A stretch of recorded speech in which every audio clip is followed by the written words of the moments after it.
جو لوگ موبائل کا تنہائی میں غلط استعمال کرتے ہیں، آج کی یہ ویڈیو اسپیشل نوجوان نسل کے لیے ہے۔ ناظرین، میں آپ کو احادیث کی روشنی میں بتاؤں گا کہ موبائل کا تنہائی میں غلط استعمال کس حد تک نقصان دہ اور دردناک ثابت ہو سکتا ہے۔ تو آپ کو اللہ کا واسطہ ہے، آج کی یہ ویڈیو لازمی سنیے گا اور دیکھیے گا اور اپنے دوستوں کے ساتھ بھی ضرور شیئر کیجیے گا۔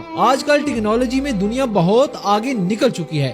انسان علم سے کام لے کر ٹیکنالوجی کے میدان میں طرح طرح کی اشیاء ایجاد کر رہا ہے، جیسے ٹیلی ویژن، کمپیوٹر، انٹرنیٹ اور موبائل وغیرہ، اور ان میں سب سے زیادہ جو شے استعمال ہوتی ہے وہ ہے موبائل، جو ابھی اس وقت آپ کے ہاتھ میں ہے، جس کے فوائد اور نقصانات بھی ہیں، لیکن اس کو زیادہ تر لوگ غلط استعمال کرتے ہیں۔ خاص کر نوجوان لڑکوں اور لڑکیوں میں گانے سننا اور فلمیں دیکھنے کا ایک جنون سا نظر آتا ہے۔ چوراہوں، ہوٹلوں اور چائے کی دکانوں پر بیٹھ کر اجتماعی گانے اور فلمیں دیکھی اور سنی جاتی ہیں۔ سفر کے دوران بس اور ٹرین میں فل آواز میں میوزک چلتا ہے، جس سے ہم لطف اندوز ہوتے رہتے ہیں۔ ذرا امیجن کریں کہ اگر راستے میں گانا سنتے آپ کی موت ہو جائے تو اللہ کے سامنے کیا حشر ہوگا۔ موت کے وقت ہمیں سب سے زیادہ ضرورت کلمے کی پڑتی ہے۔ ذرا سوچیں، اگر گانا سنتے چلے گئے تو کیا ہوگا۔ اس کے علاوہ تنہائی میں بیٹھ کر غیر مناسب فلمیں اور ڈرامے دیکھنا،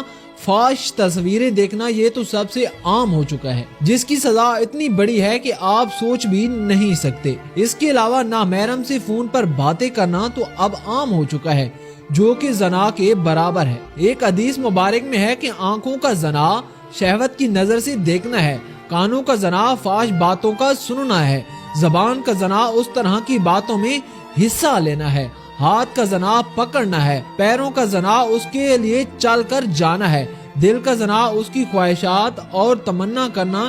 یہ مسلم حدیث نمبر 2657 میں ہے۔ صوبان رضی اللہ تعالی عنہ سے روایت ہے کہ رسول اللہ صلی اللہ علیہ وآلہ وسلم نے ارشاد فرمایا، میں اپنی امت میں سے یقینی طور پر ایسے لوگوں کو جانتا ہوں جو قیامت والے دن اس حال میں آئیں گے کہ ان کے ساتھ تہامہ پہاڑ کے برابر نیکیاں ہوں گی، تو اللہ پاک ان نیکیوں کو ہوا میں اڑا دے گا۔ تو صوبان رضی اللہ تعالی عنہ نے عرض کیا، اے اللہ کے رسول، ہمیں ان لوگوں کی نشانیاں بتائیں تاکہ ایسا نہ ہو کہ ہم ان کے ساتھ ہو جائیں۔ تو رسول اللہ صلی اللہ علیہ وآلہ وسلم نے ارشاد فرمایا، وہ لوگ تم لوگوں کی دینی بھائی ہوں گے اور میں سے ہوں گے، تم لوگوں کی ہی طرح قیام اللیل کیا کریں گے، لیکن ان کا معاملہ یہ ہوگا کہ جب وہ لوگ اللہ کی حرام کردہ چیزوں اور کاموں کو تنہائی میں پائیں گے تو ان کا استعمال ضرور کریں گے۔ یہ سنن ابن ماجہ کی حدیث نمبر 4245 میں ہے۔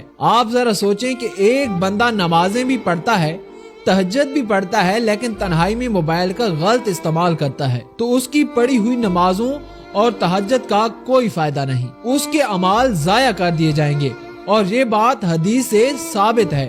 خدارا اس گناہ سے بچیں، کہیں ایسا نہ ہو کہ قیامت کے دن ہمارے پاس نیکیاں ہی نہ ہو اور بخشش کا کوئی ذریعہ نہ ہو۔ دوسروں کے ساتھ ضرور شیئر کیجیے گا، ہو سکتا ہے کہ کوئی آپ کی وجہ سے اس گناہ سے بچ جائے۔ جزاک اللہ خیر۔ ناظرین، اس ویڈیو کو اپنے دوستوں کے ساتھ لازمی شیئر کیجیے گا، ہو سکتا ہے کہ آپ کے ایک شیئر کرنے سے کسی کی زندگی اور آخرت دونوں سنور جائے۔ دیکھتے رہیے فیس بک پیج باسط خان۔ ڈھیر سارا خیال رکھیے گا۔ اللہ نگہبان۔